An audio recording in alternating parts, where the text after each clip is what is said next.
Assalamualaikum warahmatullahi wabarakatuh. Waalaikumsalam warahmatullahi wabarakatuh. Puji syukur kehadirat Allah Subhanahu wa taala pada pagi yang cukup cerah ini. Kita bisa bertatap muka dalam rangka pelaksanaan laboratorium pemerintahan desa. Dan tentunya seperti beberapa hari yang lalu, laboratorium pemerintahan desa ini mengupas tentang tema-tema yang tentunya tema-tema ini juga berkaitan dengan masalah pembinaan-pembinaan yang berkaitan dengan masalah permasalahan desa ataupun hal-hal lain. Dan pada hari ini alhamdulillah kita menghadirkan dari bagian hukum yang tentunya kalau kita bicara OPD hukum barangkali memang kaitannya dengan masalah hukum yang ada di masyarakat. Dan hari ini kami kehadiran dari analis hukum muda bagian hukum Kabupaten Batang, Ibu Tias Sunarti SHMM. Selamat pagi Ibu. Pagi. Dan tentunya kami juga didampingi dari Sekretaris Dispermades Kabupaten Batang, Pak Tony. Selamat pagi Pak Tony. Selamat pagi. Assalamualaikum. Hinje sehat semua. Dan pada hari ini luar biasa sekali tema yang akan kita suguhkan yaitu sosialisasi bantuan hukum bagi masyarakat miskin. Tentunya memang kalau kita bicara masalah hukum ini tidak ada orang yang kebal dengan hukum. Tentunya seorang besar, baik itu mungkin pejabat ataupun mungkin orang kaya ataupun yang lainnya berlimpah harta, ketika bermasalah dengan hukum ini harus menjadi sebuah catatan tidak ada yang kebal hukum. Dan tentunya kami juga melihat permasalahan-permasalahan hukum di tingkat masyarakat, khususnya masyarakat miskin ini Bu ya. Khususnya masyarakat miskin yang kadang secara pemahaman hukum juga tidak tahu. Dan kalau kita bicara hukum tentunya ada semacam permasalahan yang mau tidak mau dia dana-dana. Makanya ada beberapa pepatah aja nganti kepethuk masalah hukum karo masalah jenenge rumah sakit. Nah, alhamdulillah bagaimana nanti ke depan bagian hukum ini mengawal, memfasilitasi masyarakat miskin yang tentunya bermasalah dengan hukum. Untuk itu akan kita dengarkan bersama hal-hal yang berkaitan dengan masalah sosialisasi bantuan hukum bagi masyarakat miskin. Untuk itu waktu dan tempat kami persilahkan Bu Tias untuk menyampaikan. Monggo. Nggih, matur nuwun Mas Ari nggih. Assalamualaikum warahmatullahi wabarakatuh. Waalaikumsalam warahmatullahi wabarakatuh. Baik Bapak Ibu yang kami hormati semua. Kami dari bagian hukum akan memberikan satu informasi yang mungkin ini adalah makanan baru Mas Ari ya. Makanan baru bagi kita karena apa? Karena ini baru juga di pemerintah Kabupaten Batang. Pemerintah baru ini tahun kedua memberikan bantuan hukum khususnya untuk masyarakat miskin yang berhadapan dengan hukum. Jadi, Banku Miskin itu sendiri adalah amanat dari Undang-Undang Nomor 16 Tahun 2011, di mana di dalam pasal 16 ayat 1 kalau tidak salah, disampaikan bahwa pemerintah daerah dapat mengalokasikan APBD anggaran pendapatan daerah untuk bantuan hukum ini. Ya, atas perintah dan amanat undang-undang itu kemudian kita di pemerintah daerah sudah menindaklanjuti dengan perda maupun perbu penyelenggaraan bantuan hukum masyarakat miskin. Nah, apa sih sebenarnya bantuan hukum masyarakat miskin itu? Banku Miskin itu adalah jasa hukum, jasa hukum yang diberikan oleh pemberi bantuan hukum secara cuma-cuma kepada penerima bantuan hukum. Nah, pertanyaannya, siapa itu pemberi bantuan hukum? Nah, pemberi bantuan hukum itu adalah lembaga bantuan hukum atau organisasi kemasyarakatan yang memberi layanan bantuan hukum berdasarkan Undang-Undang Nomor 16 Tahun 2011. Nah, apa syarat ketentuannya? Syarat yang paling utama itu adalah terakreditasi di Kementerian Hukum dan HAM. Jadi LBH yang memberikan nanti bantuan hukum terhadap masyarakat yang berhadapan dengan hukum, syarat utama harus sudah terakreditasi di Kanwilkumham. Nah, kemudian siapa itu penerima bantuan hukum? Penerima bantuan hukum itu adalah masyarakat miskin. ya. Masyarakat miskin yang menghadapi permasalahan hukum. Tentunya masyarakat miskin ini syarat dan ketentuan yang wajib adalah masyarakat Kabupaten Batang. Jadi ketika KTP-nya bukan KTP Batang, namun mereka ada di sini, ini sampai saat ini belum terakomodir. Jadi harus KTP-nya KTP Batang. Kemudian masyarakat miskin itu bisa perorangan atau kelompok, kemudian yang memiliki kondisi sosial ekonomi yang tidak dapat memenuhi hak-hak dasar. Gitu. Nah, kemudian dasar hukumnya tadi sudah saya sampaikan, tentunya diawali dari Undang-Undang Dasar 45 di pasal 27 ayat 1, kemudian ada di pasal 28D kalau tidak salah, kemudian yang utama ada di Undang-Undang nomor 16 tahun 2011, dan kemudian ada PP-nya nomor 12 tahun 2013. Nah, kemudian ini sudah ada perdanya kita. Perdanya itu Perda nomor 7 tahun 2017, kita sudah menindaklanjuti dengan perdanya tentang penyelenggaraan bantuan hukum, dan kemudian ada Perbup tentang tata cara penyelenggaraan bantuan hukum di Kabupaten Batang. Nah, kemudian bantuan hukum itu harus memenuhi asas dasar.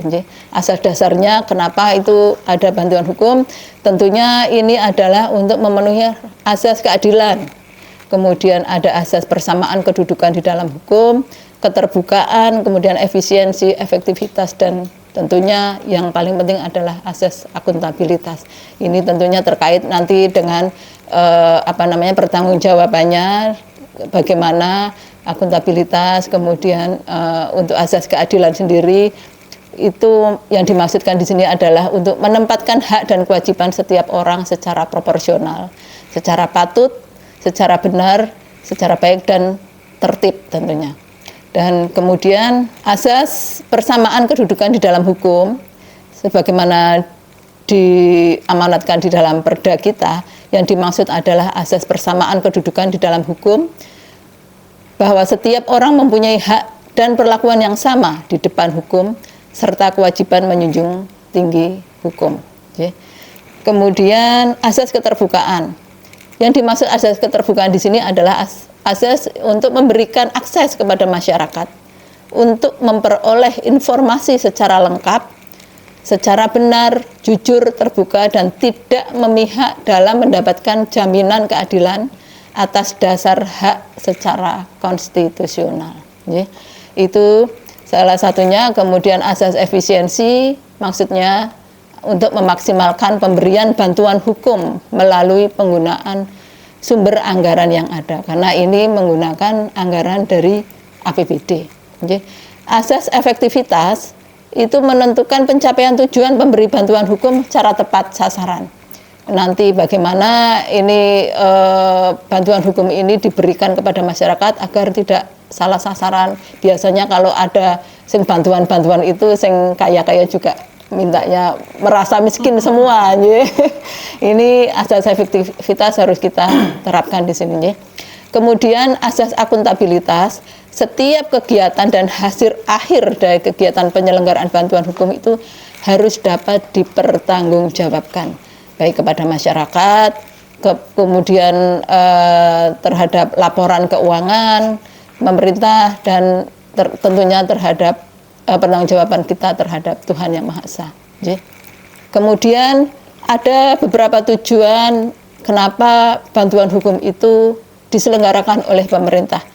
Yang pertama, untuk mewujudkan hak konstitusional masyarakat miskin di daerah sesuai dengan prinsip persamaan kedudukan di dalam hukum. Seperti tadi ya, seperti asas yang tadi saya sampaikan. Kemudian untuk menjamin pemenuhan hak penerima bantuan hukum untuk mendapatkan akses keadilan. Dan kemudian menjamin penyelenggaraan bantuan hukum dilaksanakan secara merata di daerah. Prinsipnya, prinsip dari bantuan hukum ini untuk membantu penyelesaian perkara yang dihadapi oleh penerima bantuan hukum.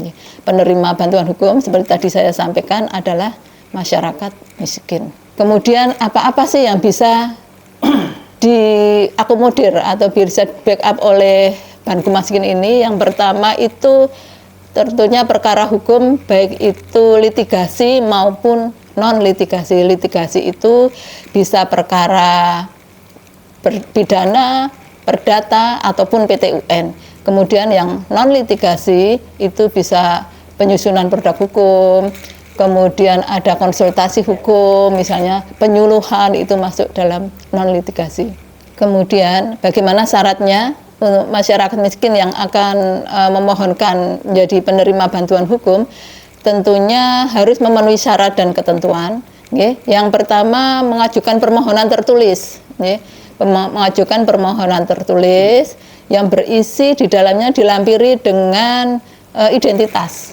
Identitas itu bisa dengan KTP, SIM, atau surat keterangan tidak mampu. Ini surat keterangan tidak mampu ini sifatnya wajib, Mas Ari. Jadi tidak boleh tidak, ini harus karena ini adalah bantuan hukum untuk masyarakat miskin, judulnya untuk masyarakat miskin. Kemudian menyertakan dokumen yang berkenaan dengan perkara. Apa itu? Biasanya kalau dokumen yang sudah masuk di pengadilan itu sudah mendapatkan nomor register. Ya, ada nomor register dari kepaniteraan pengadilan, apakah itu pengadilan negeri, ataukah itu pengadilan agama, ataukah itu pengadilan tata usaha negara. Jadi sudah mendapatkan nomor register. Kemudian tadi sudah saya sampaikan, menyampaikan surat keterangan tidak mampu, yang sudah ditandatangani oleh pejabat yang berwenang. Tentunya penerima bantuan hukum itu punya hak dan kewajiban. Apa itu hak dan kewajibannya? Yang pertama, haknya mendapatkan bantuan hukum hingga masalah hukumnya selesai, atau perkaranya telah mempunyai kekuatan hukum tetap atau istilahnya inkrah, selama penerima bantuan hukum yang bersangkutan tidak mencabut surat kuasa. Jadi kan ketika penerima bantuan hukum itu mendapatkan pendampingan dari pemberi bantuan hukum itu dibekali dengan surat kuasa. Harus ada surat kuasanya dari penerima bantuan hukum. Nah, itu selama surat kuasanya itu tidak dicabut, itu masih bisa terus berproses. Kemudian mendapatkan bantuan hukum sesuai dengan standar bantuan hukum dan kode etik advokat, karena pemberi bantuan hukum itu nanti kan di bawah LBH, tapi pelaksananya adalah advokat yang tergabung di dalam lembaga bantuan hukum. Dan yang sudah ditunjuk gitu. Iya, yang sudah ditunjuk dan ada surat penunjukannya dari LBH. Selain dari surat kuasa dari penerima bantuan hukum. Kemudian mendapatkan informasi dan dokumen yang berkaitan dengan pelaksanaan pemberian bantuan hukum sesuai dengan ketentuan peraturan perundangan. Apa nanti ini lawyer yang lebih banyak tahu nanti apa-apa yang harus dan akan disampaikan di persidangan. Nanti ada pendampingan dari lawyer atau advokat nanti yang sudah ditunjuk. Mereka akan memberikan clue-clue atau harus begini, harus begitu nanti beliau nanti advokatnya. Kemudian kewajibannya apa? Menyampaikan bukti, informasi, dan atau keterangan perkara secara benar kepada pemberi bantuan hukum. Jadi pemberi bantuan hukum itu kan tidak bisa memberikan bantuan secara maksimal ketika tidak mendapatkan informasi yang jelas. Iya, informasi betul. Harus informasi yang benar, yang konkret, yang kalau perlu ada bukti-buktinya. Nanti bisa advokat atau lawyernya itu bisa memberikan bantuan hukum secara maksimal juga. Kemudian syarat-syarat pemberi bantuan hukum itu LBH yang tadi saya sampaikan harus terakreditasi di Kanwilkumham. Syarat utama itu, kemudian nanti syarat-syarat lain itu menyertainya. Kemudian harus memiliki kantor sekretariat yang tetap di daerah. Nah, permasalahan yang ini di Kabupaten Batang itu belum ada LBH yang terakreditasi di Kanwilkumham. Kalaupun ada, itu saat ini masih berkantor di luar Kabupaten Batang. Jadi di sini itu cabang. Sebenarnya tidak apa-apa, mau cabang, mau anak cabang boleh, asalkan itu sudah terakreditasi. Nah, ketika ini yang di daerah yang cabang atau anak cabang ini belum terakreditasi, maka yang digunakan adalah LBH yang pokok yang ada kantornya yang terdaftar di Kanwil. Jadi nanti mungkin yang berproses atau mengajukan proposal atau ber-PKS dengan pemerintah daerah adalah LBH, di mana LBH induknya. LBH itu berada. Kemudian LBH itu juga memiliki program Bankum Maskin. Karena tidak semua LBH itu punya program bantuan hukum. Kemudian memiliki pengurus, tentunya ini pengurusnya kan tetap harus profesional. Pemberian bantuan hukum secara litigasi itu dilakukan oleh advokat yang berstatus sebagai pengurus di dalam LBH itu. Kemudian ada surat penunjukannya dari LBH kepada siapa, karena kalau kita melihat kasus yang di Kabupaten Batang, kita belum ada LBH yang terakreditasi, Mas Ari ya. Ada surat penunjukan dari kantor pusat LBH-nya kepada nanti advokat yang akan melaksanakan pendampingan. Prosedurnya bagaimana? Pemberian Bankum Maskin itu seperti tadi yang saya sampaikan, yang pertama syaratnya itu harus masyarakat miskin yang menghadapi permasalahan atau perkara di pengadilan. Kalau tidak ada perkara di pengadilan tidak boleh, Mas Ari ya, harus, itu wajib. Mereka ada mungkin bisa jadi perkara pidana misalnya. Perkara pidana apakah itu pencurian, apakah itu penipuan atau apa nanti, tapi dengan syarat dan ketentuannya harus masyarakat miskin, Mas Ari. Atau mungkin mereka suami istri mau cerai misalnya, Mas Ari. Mereka akan bercerai karena mungkin kasus KDRT atau kasus atau apapun kasusnya, mereka bisa ketika mereka akan berproses di pengadilan agama kan tetap ada itunya, harus ada pendampingan. Kadang mereka tidak bisa menyusun gugatannya atau tidak bisa hadir di persidangan, mungkin takut juga kalau mereka berproses di pengadilan, jadi mereka butuh pendampingan, kita bantu mereka untuk bisa mendapatkan keadilan. Mungkin itu. Kemudian harus melampiri data-data. Tadi sudah saya sampaikan, harus ada identitas, kemudian ada uraian singkat juga tentang permasalahan yang dihadapi. Kemudian ada bukti-bukti tertulis, dan yang penting sekali itu ada surat keterangan tidak mampu. Nah, apakah itu semua harus ditulis dengan tertulis gitu? Sebenarnya kalau di amanatnya iya tertulis. Namun demikian tidak semua masyarakat miskin itu bisa nulis.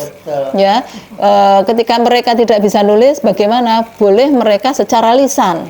Secara lisan disampaikan kepada pemberi bantuan hukum, nanti nanti LBH yang akan menyusun, ya, mereka yang akan menyusun kronologisnya, kemudian dokumen-dokumennya mereka yang sudah menyusun. Kemudian tadi identitasnya sudah ya dikeluarkan oleh instansi yang berwenang, kemudian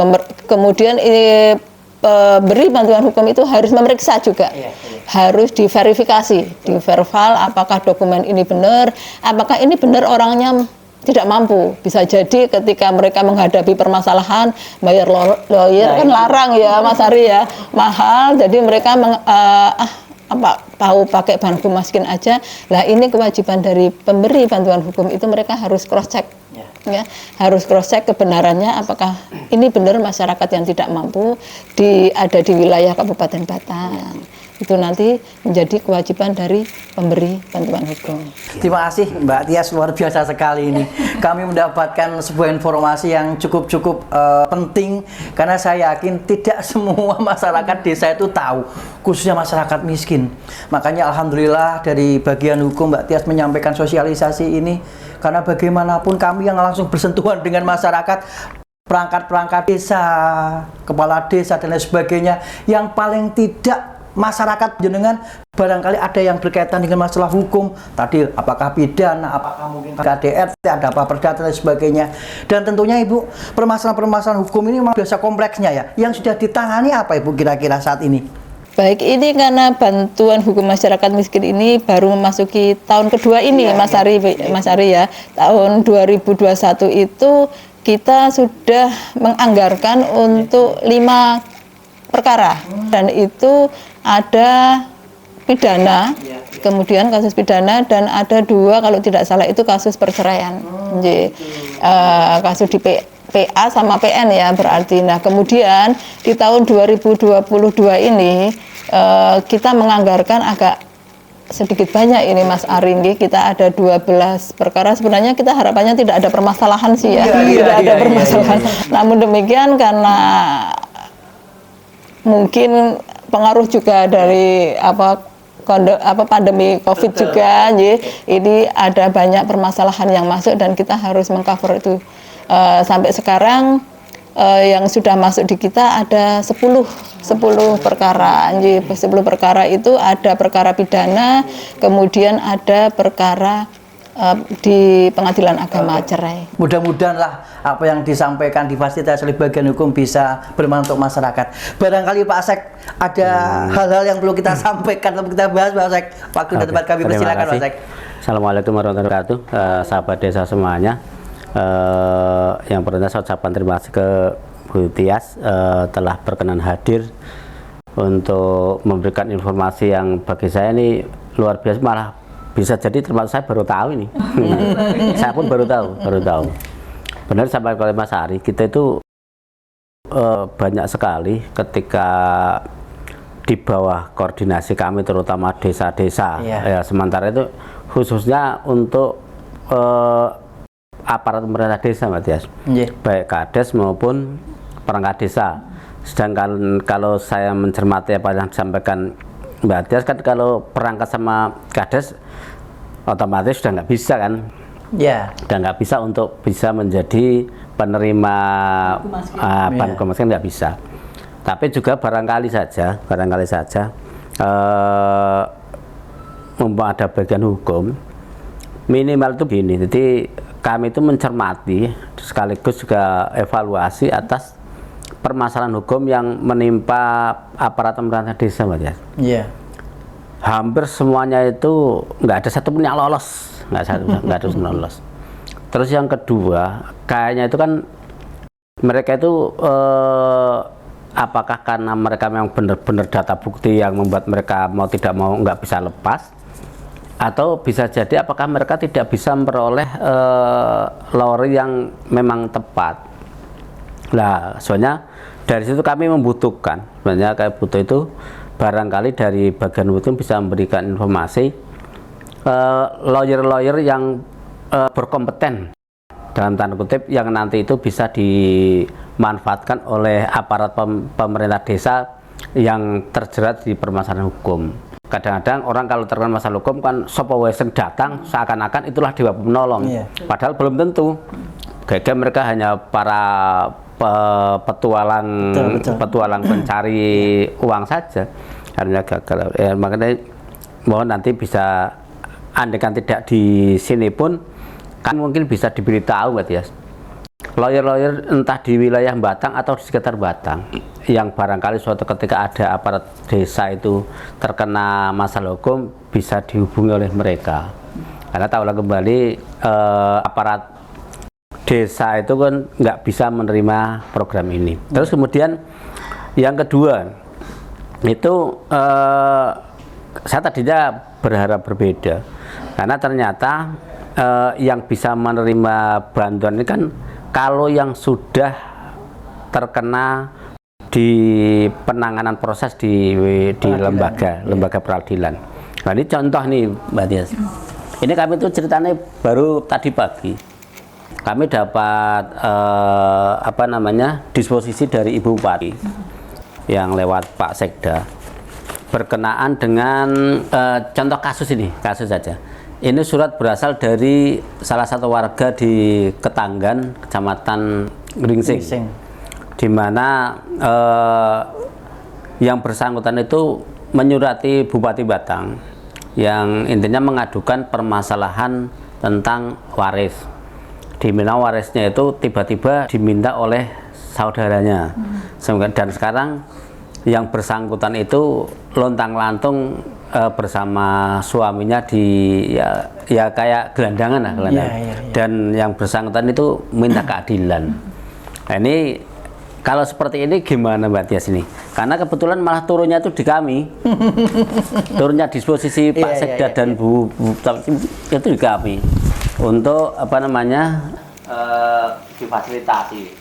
Kami kan juga sempat, lah ini kan seperti ini kami harus bagaimana, kami belum pernah. Berbeda ketika dengan perangkat ini kan warga. Ini kalau menurut Mbak Tias gimana ini? Coba barangkali bisa dilihat.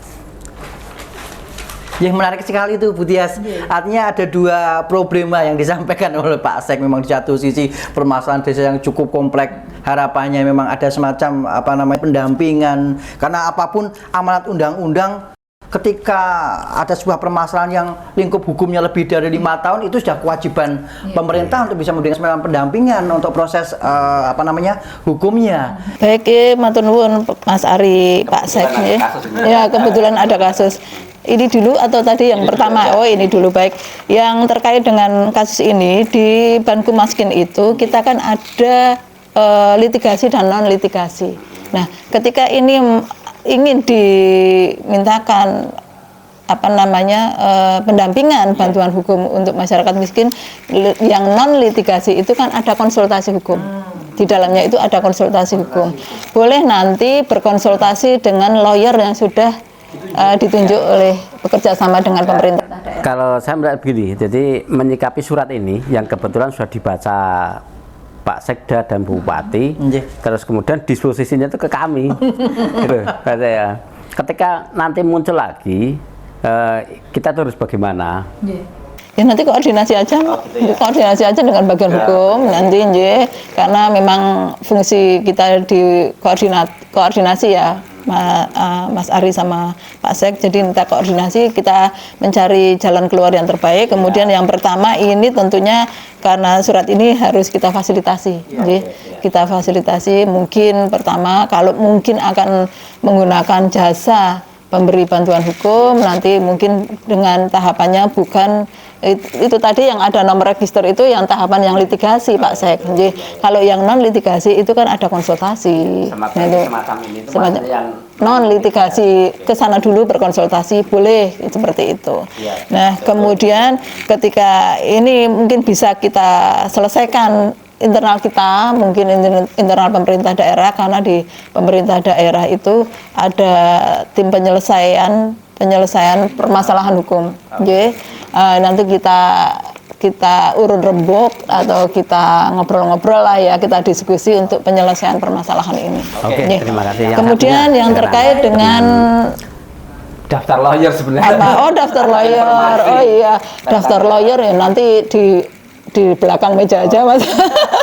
Nanti sepertinya kurang etis kalau di sini ya nanti karena banyak juga lawyer-lawyer di luar, nanti kita ada catatan-catatan juga kita mana apa namanya lawyer atau advokat yang kredibel dan mana yang kurang kredibel atau mungkin yang bertanggung jawab yang bisa membackup permasalahan. Dan yang utama kalau kita mencari lawyer itu yang bisa njekel amanah. Nah, ya itu. Nah, ini juga artinya begini teman-teman desa semuanya. Informasi ini sangat krusial untuk jenengan, terutama ya baik yang sudah terjerat masalah hukum maupun yang belum. Jadi artinya manfaatkan benar bahwa yang pertama ketika dari tataran aparat pemerintah desa itu terkena masalah hukum, jangan sungkan untuk datang ke kabupaten dalam tanda kutip bagian hukum. Bukan untuk minta permasalahan itu diselesaikan, tapi minimal bisa untuk cerita dulu, terus kemudian barangkali bisa memberikan informasi langkah-langkah apa yang harus dilakukan. Daripada ketika terkena masalah hukum, Bapak Ibu sekalian itu berjalan sendiri lewat teman dan sebagainya yang kadang-kadang tidak menemukan pendamping yang tepat. Tak ulang kembali, yang saya amati sampai hari ini belum ada satupun perangkat atau kepala desa yang nama masalah hukum itu lolos, nggak ada. Nah, barangkali ini kan menjadi sebuah evaluasi yang luar biasa. Makanya saya sampaikan, apakah hal itu disebabkan pertama memang bukti sudah nggak bisa diotak-atik? Jelas salah, jelas salah. Yang kedua, atau bisa jadi karena belum menemukan penasihat yang tepat. Artinya, tolong ini diperhatikan dan dimanfaatkan yang sebaik-baiknya. Dan yang kedua, informasikan kepada wargani sampean kabeh, ketika ada wargani sampean sing dalam tanda kutip kategori miskin tersangkut masalah hukum. Dan biasanya kan kalau kadang-kadang orang kan bisa jadi ada yang salah tangkap atau salah manfaatkan bahwa bupati dalam tanda kutip Pemkab Batang itu mempunyai ruang untuk memberikan bantuan hukum secara gratis, dengan otomatis ya bukan bagian hukum itu, tapi Pemkab itu menjalin kerjasama dengan lembaga bantuan hukum yang informasi ini sampaikan dengan baik, manfaatkan dengan baik semuanya.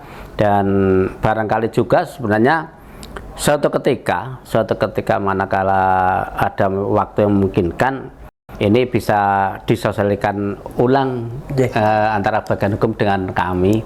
Kayaknya saya apalagi saya sendiri nih, saya baru tahu saya aja baru tahu nih. Padahal sudah terjadi 2 tahun yang lalu, sejak tahun 2021. Tapi ya bukan dalam tanda kutip, bukan terus kemudian menjadi nggak bermanfaat, tapi justru inilah sebenarnya langkah awal kita, terutama dari kami Mbak Tias di Dismades yang menjangkau seluruh desa di wilayah Kabupaten Batang, baik tentang masyarakatnya maupun aparatnya. Insya Allah juga kami akan sama-sama ikut mensosialisasikan. Dan mungkin itu mungkin Mbak Tias yang bisa saya sampaikan. Terima kasih. Dan manakala hal-hal yang ada kurang dari kami, saya mohon maaf, dan saya mohon koordinasi komunikasi di kita terus berjalan untuk bareng-bareng awal Batang dengan baik. Saya kembalikan. Terima kasih sekali Pak Tony, luar biasa sekali yang disampaikan Bu Tia sama Pak Tony. Dan apa yang telah disampaikan Pak Tony betul sekali, bahwa keberadaan bantuan hukum kepada masyarakat miskin ini merupakan kiprah, merupakan wujud nyata hadirnya pemerintah daerah membantu masyarakat miskin yang tersandung hukum. Khususnya apa yang disampaikan Pak Tony juga betul, perangkatnya pun. Tetapi karena posisi perangkat bukan masyarakat miskin, ya harapan kami minimal perangkat juga harus antisipasi. Ketika ada semacam permasalahan hukum, panjenengan tidak bisa terjerat sampai masalah-masalah yang berkelanjutan, dan hadirnya panjenengan di tengah masyarakat, di tengah masyarakat, sehingga masyarakat biar terentaskan dengan masalah hukum.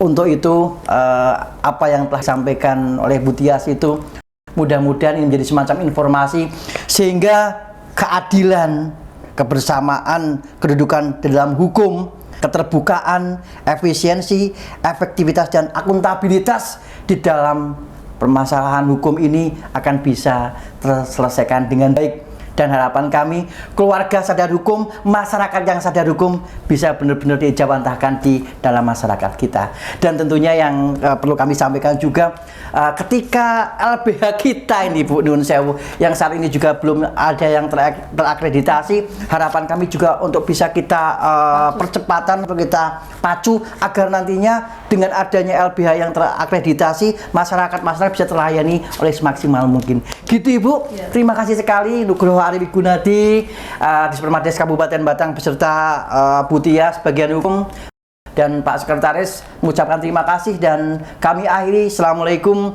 warahmatullahi wabarakatuh. Sukses untuk masyarakat Batang.